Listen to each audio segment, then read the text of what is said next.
There was a time when silence felt dangerous, when being alone with your thoughts meant standing in a room full of ghosts, voices from your past, regrets you couldn't name, fears that crept in from the corners of your consciousness. You'd fill the silence with noise, distractions, anything to avoid hearing what echoed within. But now, something has shifted.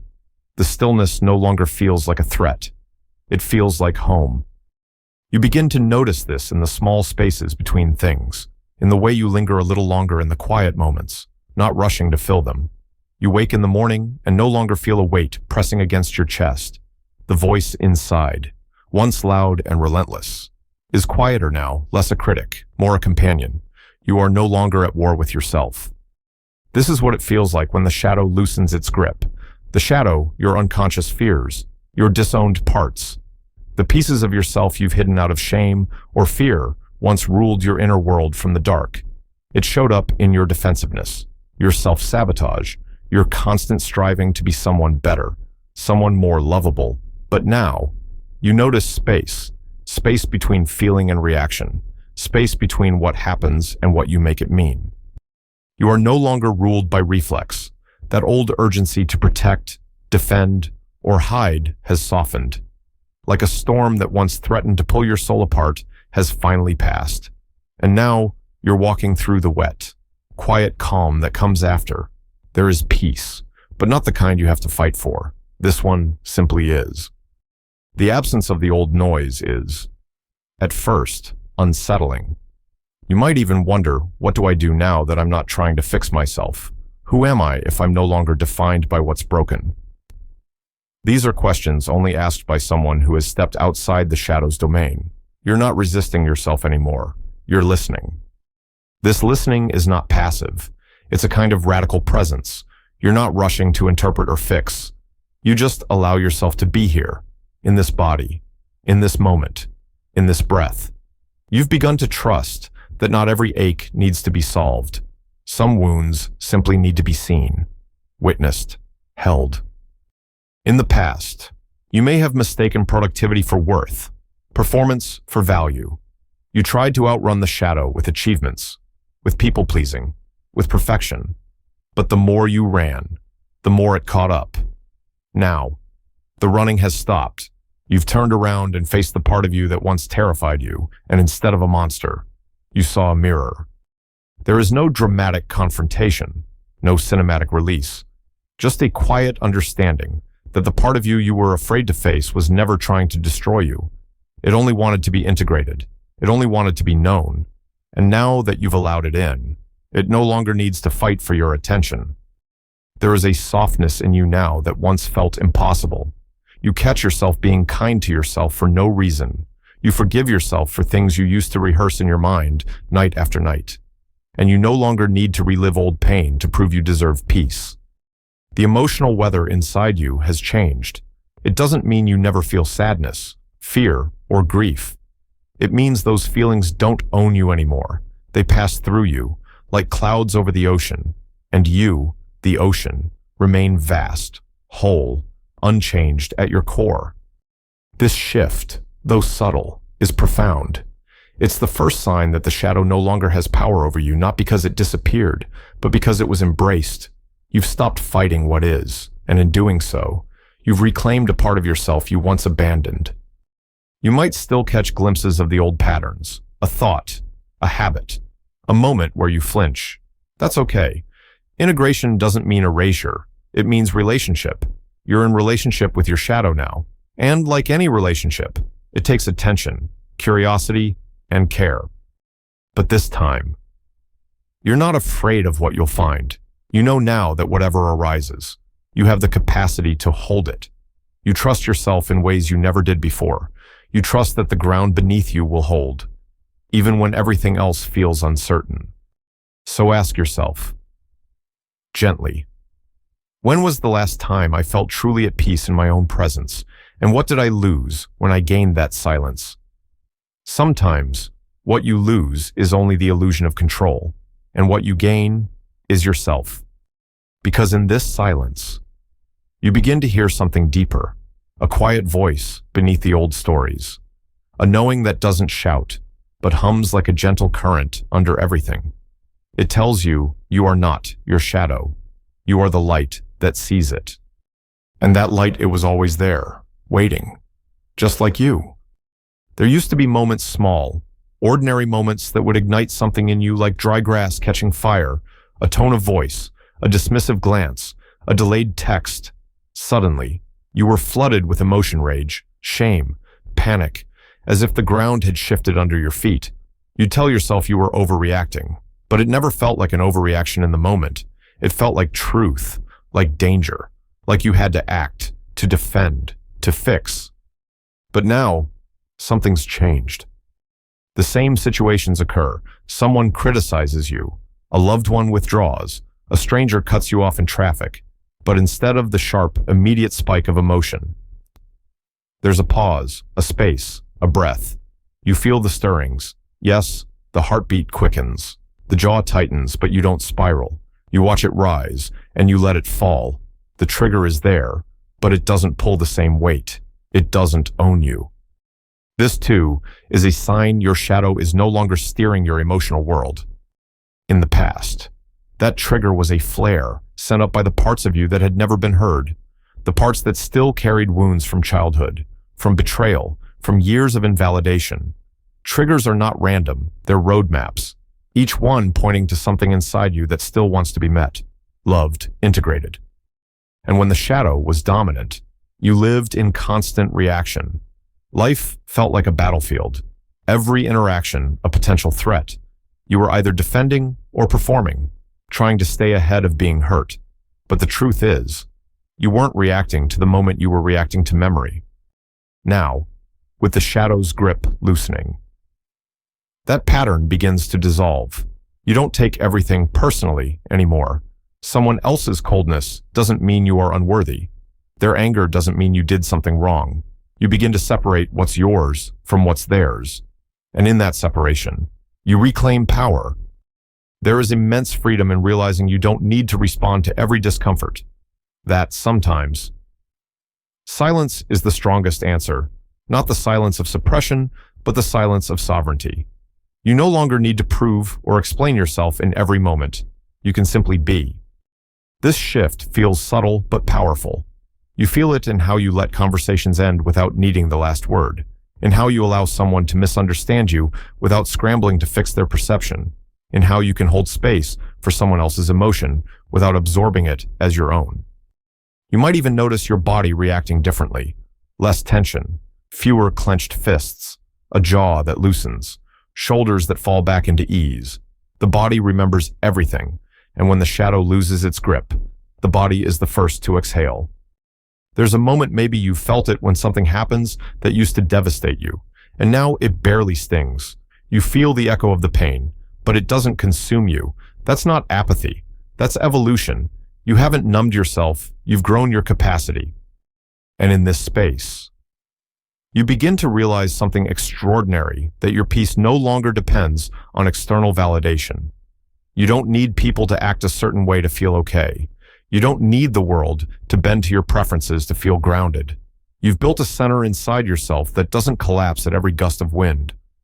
It's not that life stops challenging you, it's that you're no longer baited by every challenge.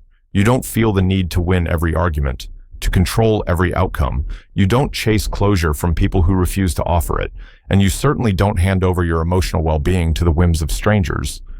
So ask yourself now, what no longer rattles me the way it used to? What have I stopped reacting to? Not because I don't care, but because I've started caring differently. There is wisdom in that stillness, not passivity, but maturity, not avoidance, but discernment. And it comes from integration, from having met your shadow, walked through its fire, and discovered that the parts of you that once felt too broken to love are now your teachers.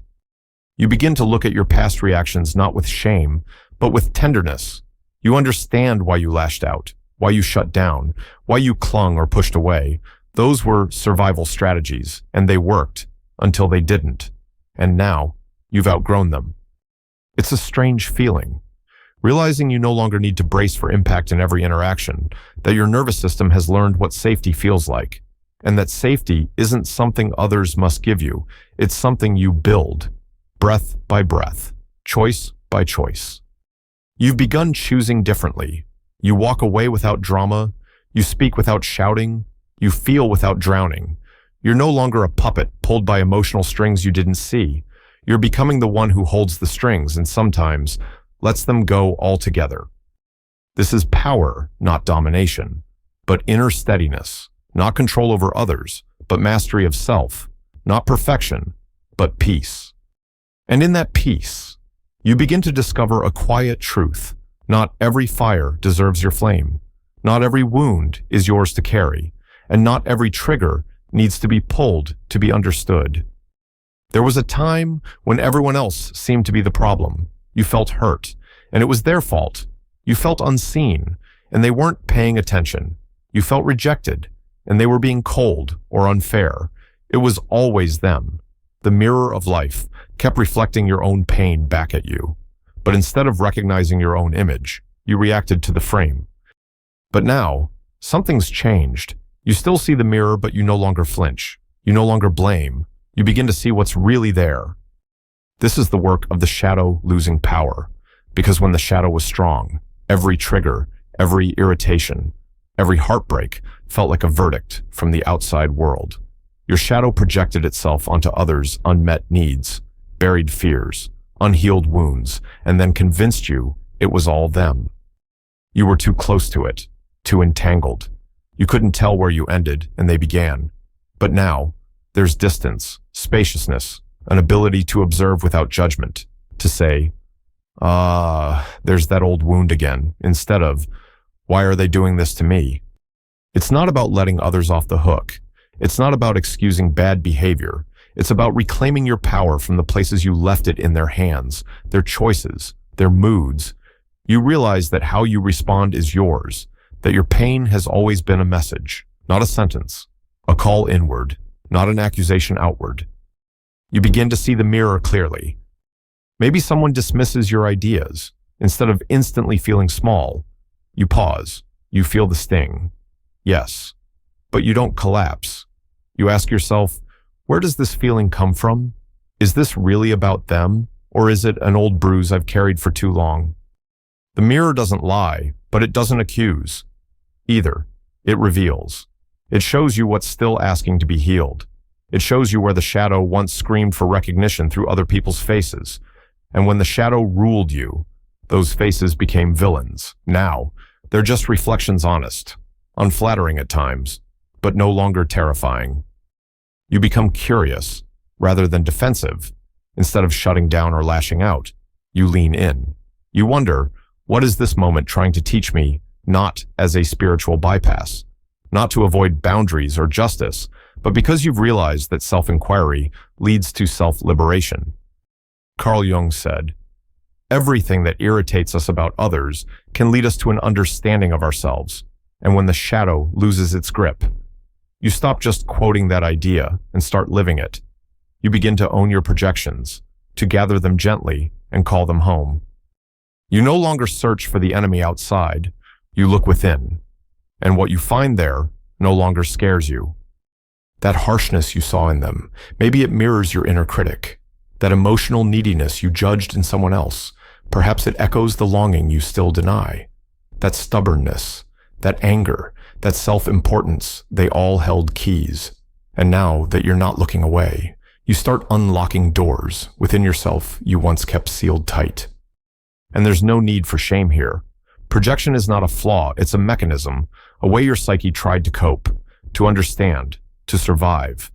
But what once protected you now limits you. And when you're ready to grow, the projections begin to fall like old skin. There's something deeply humbling in this. You realize that the world has always mirrored your inner state, not to punish you, but to bring you home. The people you loved, the people who hurt you, the ones who misunderstood you, all of them reflected some part of your own unfinished story. And now, the story is changing. You begin to see others with new eyes. You see their shadows, too not as threats, but as reflections of their own pain. You become less reactive, more compassionate. Not because you're better, but because you recognize the journey. You've been there.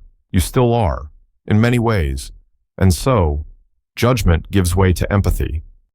This doesn't mean you let everyone in. It means you choose wisely, not from fear, but from clarity. You know who you are now.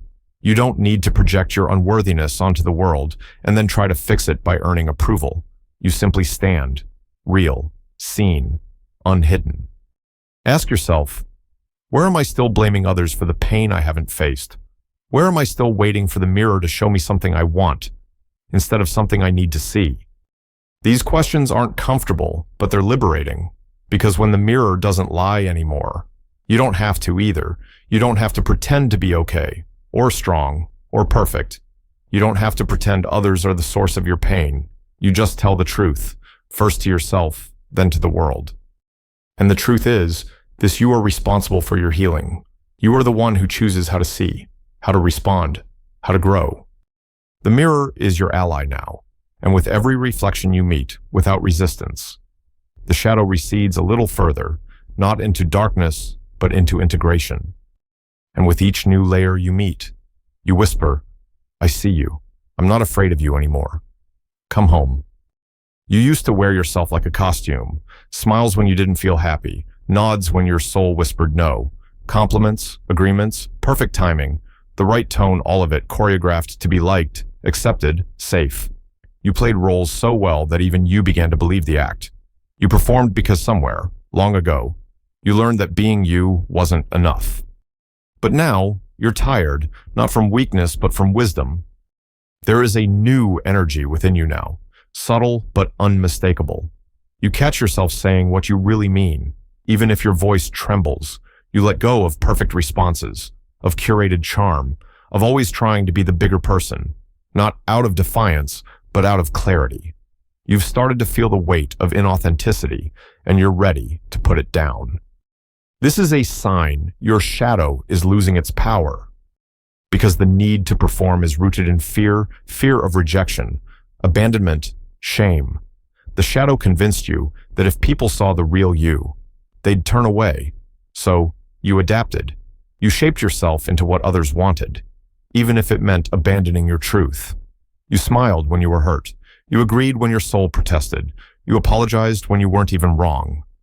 But you're not doing that anymore. You begin to see how much energy it takes to perform, the constant vigilance, the internal editing, the need to scan every room for cues, to measure your worth through others' responses. You used to think it was kindness, or strength, or even humility, but now, you see it clearly, it was fear wearing a mask. Now, you're learning to breathe into the spaces where silence used to terrify you. You say less, but what you say is true. You don't rush to fill the gaps. You let discomfort hang in the air if it must, because you're no longer betraying yourself for the sake of peace. This shift is subtle. Sometimes it feels like refusing to laugh at a joke that wounds your spirit. Sometimes it's letting yourself cry in front of someone without apology. Sometimes it's as small as saying, I don't know, or that hurt me, or I need a moment. These things used to feel impossible. Now, they feel essential. You're not trying to impress anyone anymore. You're not editing yourself into someone else's expectations.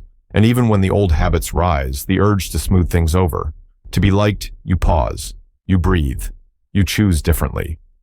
There's a softness to this kind of honesty. It's not loud, it's not performative, it doesn't need to shout. This is who I am because it already is. And in that quiet truth, you begin to attract different energy, people who resonate with the real you, people who don't need your performance, who meet you without requiring masks. This is when you begin to realize something transformative. Authenticity is not about being brutally honest with others, it's about being gently honest with yourself. And when that honesty is your baseline, you no longer tolerate the spaces that ask you to shrink. Maybe you notice you no longer chase certain relationships, the ones that only liked you when you played a role. Maybe you leave gatherings early when your energy runs dry. Maybe you speak your boundaries not as walls, but as invitations to meet you where you truly are. You begin to understand when you stop performing. The people who stay are the ones who see you, and the ones who leave. They were applauding the mask, not the soul behind it. Ask yourself, Where in my life am I still acting? Whose approval am I still performing for? What would happen if I simply showed up as I am tired, joyful, confused, clear and trusted that was enough? The answer is both terrifying and liberating. Because when you let go of the role, you let go of control, you no longer get to manage how others see you, but in return, you get something far more valuable: inner alignment. A self you can come home to, a voice you can trust. You realize that your presence doesn't need to be earned. You belong not because you perform perfectly, but because you exist. And when your worth no longer hinges on others' applause, you're free to be messy, raw, radiant, real. The shadow loses its grip when you stop hiding the parts of you that feel unpolished or strange. You begin to embrace contradiction. You let your humor live alongside your grief, your stillness beside your passion. You are no longer a performance, you are a presence. This presence doesn't beg, it doesn't chase, it doesn't manipulate the atmosphere to be more likable or acceptable. It simply is. And in that being, something softens, something heals. You no longer seek to impress, you seek to connect. You no longer ask, do they like me? You ask, is this true for me? You're not bending to fit the mold, you're breaking it with your honesty. And yes, there will still be days when the old script tempts you, when silence feels unsafe, when being liked feels more urgent than being real. That's okay. That's part of the journey. But now, you have a choice. And that choice says, I would rather be real and rejected than false and applauded. I would rather speak with trembling truth than perform with polished emptiness. Because every time you choose authenticity over performance, the shadow releases another thread, and your soul remembers, I was never meant to play a role. I was meant to be free. There was a time when you turned away, from pain, from truth, from the sharp ache that rose in your chest like a wave too big to bear. You would distract, deflect, deny whatever it took not to feel it, because somewhere deep within, you were convinced that if you let it in fully, it would drown you. But now, you stay. You don't run from discomfort the way you used to. You don't rush to patch it up or numb it out. You sit, you breathe, you hold the gaze of pain like it is something sacred, not because you enjoy it, but because you finally trust yourself to survive it. This is how you know the shadow is losing power. The moment you stop flinching at your own truth is the moment your healing becomes real. Pain used to be a threat. Now, it's a messenger. You begin to see that beneath every ache is a memory, a frozen moment in time, still echoing through your nervous system. That sharp pang in your stomach when someone criticizes you, that tightness in your throat when you're not heard. They aren't just reactions, they're remnants of a time when you weren't safe to be vulnerable, when your voice was silenced, when your needs were unmet. But now, you're the one holding space for yourself. You become the witness, the companion, the one who stays even when it's hard. This shift is not loud. It doesn't come with fireworks or fanfare. It looks like tears sliding down your cheek while you sit quietly in the dark. It feels like not changing the subject when an old grief rises. It's choosing not to check your phone, not to scroll, not to pretend. It's simply saying, I'm here. I feel this. I'm not turning away. And something magical happens when you do. The pain, once so sharp, softens, not because it disappears, but because it's finally seen. It no longer has to scream to get your attention. It no longer needs to hijack your life just to be acknowledged. You've given it space. You've given it voice. This is courage, not the kind that fights, but the kind that stays, that breathes through the trembling, that allows the wound to be a teacher rather than a prison. Carl Jung taught that until we make the unconscious conscious, it will rule our lives and we will call it fate. Pain is part of that unconscious terrain, and for so long, it dictated your choices in the background: who you loved, what you feared, how you reacted, but not anymore. You see it now, you feel it, and still you stay. Sometimes it arrives in waves, a memory you hadn't visited in years, a sensation in the body with no clear name. But instead of brushing it aside, you turn toward it, and you ask, gently, what do you need from me now? That question changes everything. Because pain is not your enemy, it's your history. your story in unspoken form, and when you allow it space at your table, it transforms. It no longer lashes out or shuts you down. It simply sits, quiet, humble, waiting to be understood. You begin to feel less afraid of the hard moments, the sadness, the longing, the rage. You no longer need to suppress them to feel safe. You make space within yourself for all of it, not because you want to suffer, but because you refuse to abandon yourself anymore. The greatest abandonment isn't what others did to you, it's what you learned to do to yourself. To leave yourself when it hurt, to silence your truth, to label your pain as weakness. But now, you are rewriting that pattern. You stay, you hold, you listen. And in doing so, something extraordinary happens. You begin to trust yourself, deeply, fiercely, unshakably, because you've proven that you can face what once felt unfaceable, that you can sit in your own fire without burning away. Ask yourself now, what part of me is still asking to be witnessed?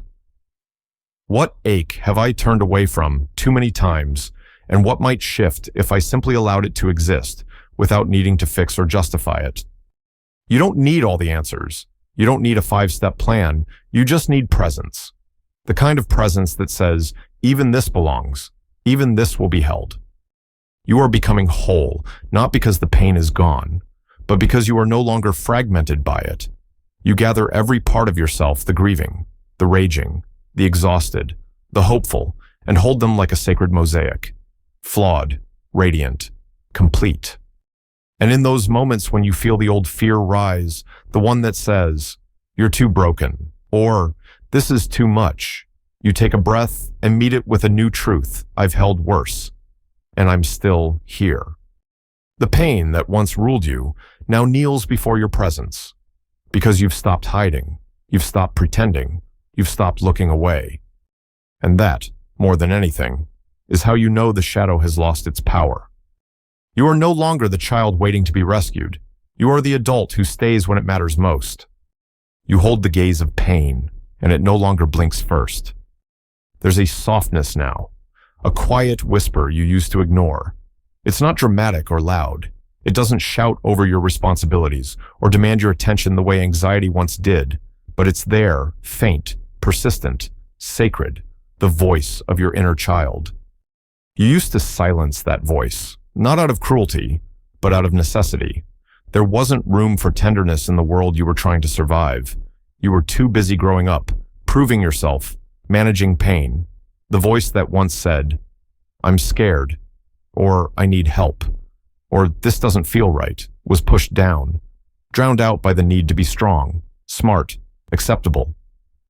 But now, you hear it, and more importantly, you listen. That is how you know the shadow is losing its grip, because your shadow was born when that inner child was denied, when your soft, emotional, imaginative self was told to toughen up. Stop crying, grow up. The shadow isn't just your darkness, it's also the child you disowned to survive. And now, that child is coming home. You notice it in the smallest moments, the sudden emotion when you hear a lullaby or see a child laughing freely, the inexplicable comfort in certain smells, fresh rain, warm bread, the pages of old books. You're not just remembering your childhood, you're reclaiming it. This voice doesn't speak in logic. It speaks in longing, in images, in felt senses. And it shows up when you slow down, when you stop performing, stop achieving, stop numbing. It appears when you sit quietly with your hand on your heart and whisper, what do you need today? And the answers may surprise you. I need to play. I want to rest. I feel lonely. I miss who I used to be.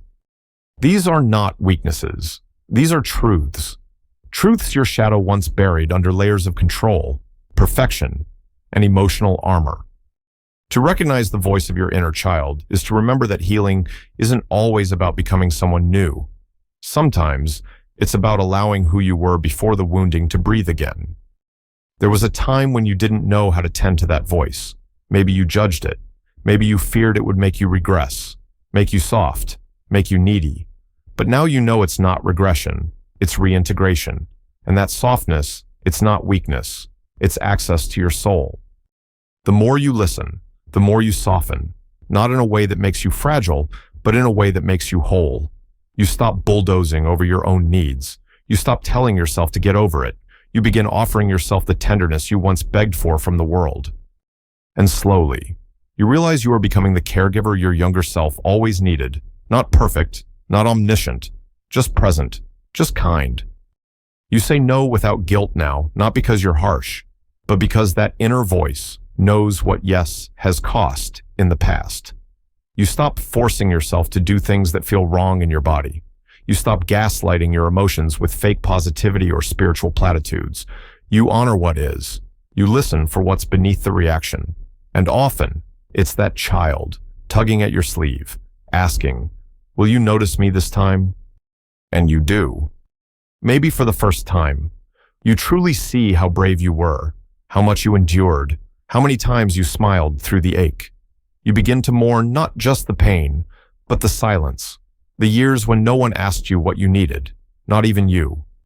But that mourning is holy. It clears space. It opens doors. And in that open space, something miraculous happens. Joy returns.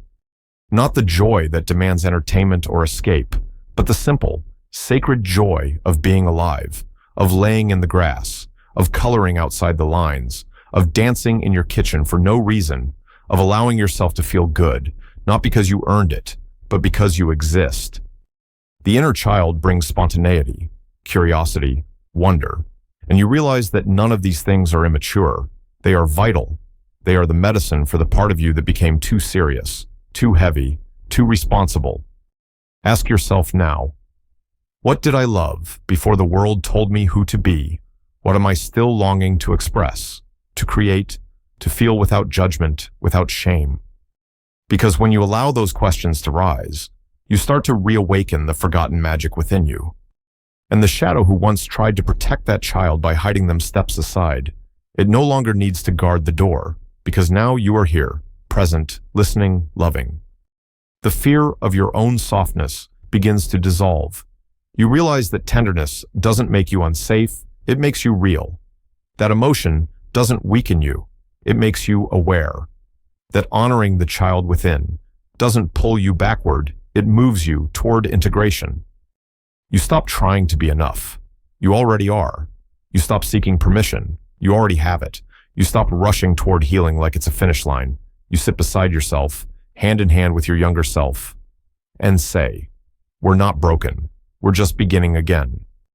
And as you do, the most quiet but profound healing begins. Not in grand declarations, but in whispered affirmations. I hear you. I see you. You matter to me. I will not leave you behind. And the voice inside, once small and buried, rises with a kind of peace that can't be taught, only remembered. You used to wonder why the same stories kept repeating, why certain people always left you feeling small, or exhausted, or invisible, why love felt like walking on eggshells, and connection came at the cost of your authenticity. It seemed like no matter how much you gave, something was always missing. You blamed them. You blamed yourself. And still, the patterns returned. But now, the energy is changing. Your relationships are beginning to shift, not because everyone else transformed overnight, but because you did. The shadow has loosened its grip, and as a result, the frequency you emit into the world is different, more grounded, more sovereign, more true. People respond to that. Some move closer, others fall away. Either way, something is realigning. This is one of the clearest signs that your shadow no longer dominates your choices, because for so long, your relationships mirrored the parts of you you hadn't yet seen. You attracted what you believed you deserved. You tolerated what matched your inner wounds. You gave more than you had, hoping it would finally be enough. But now, you're done with that. It's not bitterness, it's clarity. You begin to notice which connections feed your soul and which ones deplete it, which conversations leave you feeling nourished and which leave you hollow. You listen to your body, the tightness in your chest, the fatigue in your limbs, the relief when a call ends. These are no longer ignored. They are messengers. They tell the truth your mind once refused to hear. And you honor that truth now. You're less interested in proving yourself, less willing to play roles. You stop trying to earn love through sacrifice. You stop staying in rooms that require you to dim your light. And as you walk away from these patterns, something unexpected happens. You begin to attract people who see you not the mask, not the performance, but the real, raw, radiant you. It's disorienting at first. You're not used to being loved without effort, to being heard without shouting, to being safe without shrinking. Part of you wants to sabotage it, push it away, question its sincerity. But another part, deeper, truer, begins to relax, to trust, to receive. That's your shadow stepping back. It no longer needs to protect you with armor made of overgiving, avoidance, or people-pleasing. It no longer screams, "Don't get close, it's not safe," instead. It watches you build something new, something rooted in mutual respect, not silent desperation. You begin to set boundaries, not as punishment, but as an act of devotion to your own wholeness. You say, "This doesn't work for me," or "I need space," or "I can't carry this for you," without guilt. And you're surprised to find that the world doesn't end when you do. In fact, it opens. Some people leave. Let them. Their presence was contingent on your silence. Others rise to meet the new version of you. Celebrate them. They're your mirrors now, not of your wounds, but of your healing. You realize that love isn't meant to be a battlefield, that friendship isn't meant to drain you, that family isn't entitled to access just because they share your name. And most importantly, you realize that being alone doesn't mean being lonely. It means being with yourself. And finally, liking the company. Ask yourself gently, who am I becoming in the presence of others? Am I shrinking or expanding? Am I being real or rehearsed? And who truly sees me, not just uses me? These questions matter now, because your relationships no longer define your worth. They reflect it. They no longer tell you who you are. They respond to who you've chosen to become. You might find yourself craving depth, craving conversations that go beyond weather and logistics. You don't want more people, you want more presence. You want eye contact, laughter that echoes from the gut, silence that feels safe, connection that doesn't need explanation. And you're willing to wait for it, to say no to the almosts, to let the old stories fade without needing to rewrite them, because you're no longer building your self-worth from borrowed bricks. You're building from within. Your energy is your boundary now. Your clarity is your compass. Your healed heart is your guide. This doesn't mean you'll never be triggered again, that everyone will love you or understand you, but you'll know, in your bones, that their reaction is not your responsibility, that your peace is not dependent on their approval, that your truth doesn't require their permission.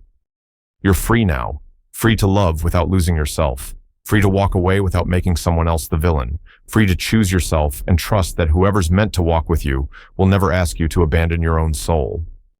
And that is the gift of a shadow, dissolved not a life without conflict, but a life where conflict no longer controls you, where love becomes a place of rest, not resistance, where your relationships become sacred reflections not of your survival, but of your sovereignty. It used to be different. You weren't looking for chaos, but it somehow always found you. Arguments that spun into days of silence, misunderstandings that turned into emotional storms, people who pulled you into whirlwinds of confusion, passion, intensity. You called it life. You called it love. You thought the fire meant it was real. But now, drama exhausts you. There's a softness rising in you, and it's unfamiliar, but welcome. You begin to notice how much of your past was spent chasing emotion just to feel alive, how often you confused intensity for intimacy, how the constant need for stimulation fights, breakdowns, fiery reconciliations was a way to distract from the quiet ache within. But the ache is gone now, or rather, it's not running the show anymore. That's how you know the shadow is losing its grip. When you lived from the shadow, peace felt boring, rest felt like failure, stillness was unbearable.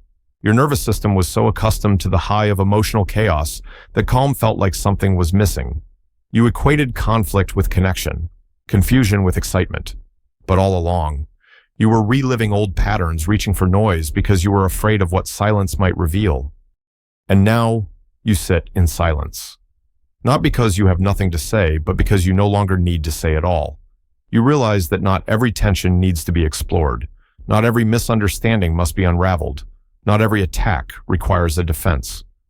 You're choosing peace, not to avoid life, but to finally live it. This peace isn't passive. It's an active decision. It's walking away from drama, even when you could win. It's staying quiet, not because you're weak, but because your energy is sacred. It's saying, I don't have to attend every argument I'm invited to. You feel this shift in your body. Your shoulders drop. Your stomach unclenches. The buzz that used to vibrate under your skin when conflict loomed. It's quieter now. Your body no longer braces for impact. It rests. And when people try to pull you back into old games, you see it. You feel it. You sense the hook's guilt, blame, chaos, and you simply don't bite. Not because you don't care, but because you care more about your peace than their performance. It doesn't mean you don't feel things. You still get angry, hurt, misunderstood, but you don't let those feelings lead you into the maze anymore. You let them rise. You acknowledge them, and you choose not to follow them into destruction. You're becoming intentional, selective. You're no longer addicted to being right. You're not chasing closure in places that can't offer it. You understand now that real power lies in response, not reaction. And there's grief in this, too. Because choosing peace often means choosing distance. You realize how many people in your past thrived on the highs and lows who only knew how to relate through drama, and when you stop participating, the connection fades. Let it. Some relationships only survive in chaos. They're not built for peace. They require volatility to feel alive. But that's not your story anymore. You've redefined what it means to feel alive. It's no longer about the rush. It's about presence. Quiet mornings, deep laughter, conversations where you don't need to explain your worth, a life that doesn't need to be dramatic to be meaningful. Ask yourself, where in my life have I mistaken drama for depth? Where am I still seduced by chaos when what I really crave is connection? It takes maturity to walk away from what's loud in search of what's true. It takes courage to say, I don't need the storm to feel worthy. It takes healing to find beauty in the ordinary. Because peace is not the absence of emotion, it's the absence of self-abandonment. It's what remains when you no longer let your triggers write the script. It's the quiet you once feared, now embraced. And you'll notice the world responds. The invitations shift. The energy you attract changes. You find yourself in spaces that feel light, people who honor rest, interactions that don't leave you drained. You stop playing games. You stop keeping score. You stop needing to fix or be fixed. You just are. And that is more than enough. You no longer equate love with intensity. You no longer fear the gentle ones. You stop pushing away what's calm, simply because it doesn't match your old blueprint. You rewrite that blueprint now. You say yes to the simple joy of slow days, to quiet affection, to unspoken understanding. You say yes to people who bring soft eyes and steady hands. You say yes to yourself.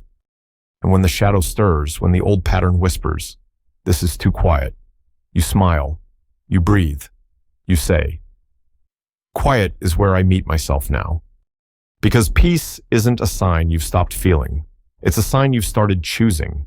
And in every quiet choice, you write a new story, one where chaos is no longer your compass, one where drama no longer defines your depth, one where the deepest, truest, most vibrant parts of you finally have the space to bloom. There was a time when exposure felt dangerous, being truly seen, not the version of you curated for safety, but you felt like standing without skin in a world full of mirrors. You smiled while hiding the trembling. You spoke while swallowing the truth. You mastered invisibility while appearing confident. Because somewhere deep down, you were taught if they see the real you, they might leave. But now, you feel something different, a soft cracking, like a mask beginning to loosen, like light touching the parts of you that once lived in shadow. You're not hiding like you used to. This is one of the deepest signs the shadow has lost its power, not because it's gone, but because you've stopped believing that visibility is a threat.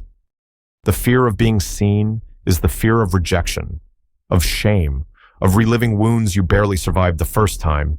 It's the fear that the truth of you is too much or not enough. And so, the shadow stepped in. It helped you create roles: the achiever, the caretaker, the funny one, the wise one. Roles that kept you safe, but also kept you distant from yourself. Now, those roles no longer fit. You begin speaking without rehearsing, showing up without apologizing, saying, "This is me." Even if your voice shakes, you're not performing a version of yourself anymore, you're being yourself. And the earth doesn't crack beneath your feet. In fact, it supports you, firm, unmoving. It surprises you the safety that grows when you stop hiding. You thought exposure would burn, but it warms. You begin telling the truth in spaces where you once only told people what they wanted to hear. You start sharing stories you used to carry in silence, not to be pitied, not to be praised, just to be real. You allow your tears to fall without apology. You let your laughter rise without censoring its volume. And as you do, something extraordinary happens. People see you and they stay. Not everyone, but the right ones. The ones who've been waiting for you to drop the axe so they could meet you in your fullness. The ones who don't flinch at your sadness, who don't envy your light, who don't require you to shrink. These people feel like home, and they only arrive when you're no longer trying to disguise your truth behind armor made of perfection and control. You're learning now that vulnerability isn't about spilling everything to everyone. It's about choosing not to lie to yourself anymore, about recognizing when you're pretending and gently returning to what's real. The shadow once made you believe that to survive, you had to fragment, that certain parts of you, your grief, your anger, your strangeness, your softness had to be buried. But now you realize what you buried is what makes you magnetic. Your truth is not too much. Your truth is the doorway to connection. And every time you let it breathe, you become more whole. Ask yourself, where am I still hiding? Even from myself, what am I afraid they'll see? And what if being seen isn't the danger I imagined, but the very thing that sets me free? This reflection may sting, but it leads to liberation. Because being seen isn't about standing under a spotlight, it's about no longer dimming your inner light. It's about letting your essence speak louder than your conditioning. It's about letting your presence say, "I belong here," even when no one offers you a seat. You've spent enough time building walls, enough time shape-shifting to be accepted, enough time waiting for someone to validate the pieces you've always known were real. Now, you validate yourself. You meet your gaze in the mirror, and you don't look away. You feel your truth vibrating just beneath your skin, and you no longer shove it down. You write, speak, love, create not to prove, but to express. You are a soul that was never meant to live in hiding. And yes, it will still feel tender at times. There will still be moments of doubt. You may still long to retreat, to tuck your truth back inside. That's okay, but now, you return more quickly. You don't stay hidden. You don't stay silent. You understand now that courage is not the absence of fear. It's walking through the fear anyway, with your heart wide open. The world may not always be kind, but you've become kind enough to yourself that the external storms no longer uproot you. You've built sanctuary within. And from that place, you show up not flawless, but fearless in your honesty. You no longer confuse invisibility with protection. You no longer believe the lie that hiding keeps you whole. You are whole because you are seen. And if some turn away, let them. Their turning does not define your value. Your radiance is not up for negotiation. You stand now, not on a stage, not behind a mask, but in your truth. And the world begins to shape itself around the clarity of your being. There was always something missing. Wasn't there some invisible piece you were trying to find? You thought it was in the next accomplishment, the next relationship, the next version of yourself that would finally be enough. You were always reaching, refining, fixing, polishing the surface in hopes that the inside might finally feel complete. But now, you've stopped chasing perfection. You've started embracing something deeper, something quieter, something real. Wholeness. This is the final, clearest sign that the shadow has lost its hold, not because you've rid yourself of flaws, but because you no longer see them as failures. You no longer believe you must be fixed. You understand now you were never broken. You were simply divided. And now, you're coming home to all your parts. The shadow, the exiled emotions, the suppressed desires, the pieces of your past that you once locked away. It never wanted to destroy you. It wanted to return, to be seen, to be loved. You mistook its intensity for danger, but it was always a call, a knock on the door you were afraid to open. And now, that door is open, light streams in, and what was once hidden is now held. You stop obsessing over being good, and start living from what is true. You allow contradictions. You make peace with messiness. You laugh in moments that used to make you crumble, and you cry in moments you used to suppress. Your range has widened. You contain multitudes now. Wholeness is not symmetry. It's not serenity at all times. It's aliveness. It's the wild beauty of being fully human, joyful, grieving, messy, miraculous. It's the full spectrum. And the most tender part, you're not trying to escape yourself anymore. You wake up and meet yourself with gentleness. You make mistakes and speak to yourself like someone who matters. You no longer withhold kindness from yourself until you earn it. You give it freely. You give it now. That's the real miracle. Not perfection, but unconditional presence. You begin to understand that healing didn't make you better. It made you more you. And in that, you've become someone the old you couldn't have imagined. Not because you changed everything, but because you allowed everything to belong. Your shadow didn't disappear. It integrated. You're still tender in places, still triggered now and then, still learning. But now, none of that scares you. It's all part of the landscape of your soul. You're not in a fight with yourself anymore. Ask yourself, softly, what if I stopped trying to be better and started loving who I already am? What would happen if wholeness, not perfection, became my compass? There's a stillness in that question, an invitation to exhale, to be here, not improving, not becoming, just being. Because when you feel whole, everything changes. You don't chase validation. You don't fear solitude. You don't compare your journey to theirs. You don't shrink yourself to fit into spaces that feel too small. You start creating from overflow, loving without fear of loss, showing up without a script, because your worth is no longer a question, it's a given. You look back with compassion, not regret. You look forward with curiosity, not urgency. And you root yourself so deeply into the present that you begin to bloom right where you are. Not because you've reached some ideal version of you, but because you've remembered who you've always been beneath the layers. That's the final gift of integration, peace with what is. Not passivity, not resignation, but the deep knowing that you are already whole. And from that knowing, your life begins to reflect your inner reality, not perfectly, but authentically, deeply, beautifully. You no longer seek the light by running from the dark. You've become the one who holds both. You are not waiting anymore, not performing, not chasing. You're here, and everything begins again from this place. So now, let yourself soften. Close your eyes, if they're not already closed. Feel your breath move in gently through your nose, and out, even slower. Let your shoulders drop, let your jaw unclench. Let the quiet surround you like a warm blanket. You've walked through shadows, not to escape them, but to meet them. And you've seen what lives on the other side.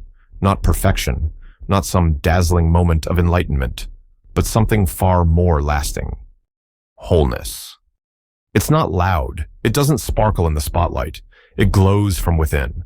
It's the hum of self-trust, the rhythm of honesty, the safety of no longer needing to perform. You are no longer at war with yourself. And if, in this stillness, you feel an ache, let it be there. If your body trembles, or your heart swells, or a tear escapes, welcome it. These are the signs that your soul is opening, not breaking, expanding. You no longer have to choose between being loved and being real. You no longer have to hide parts of yourself to be safe. This is your homecoming. This is your return. This is the sacred silence after the storm. You don't need to do anything now. You don't need to change anything. You are not behind. You are not broken. You are here. Whole.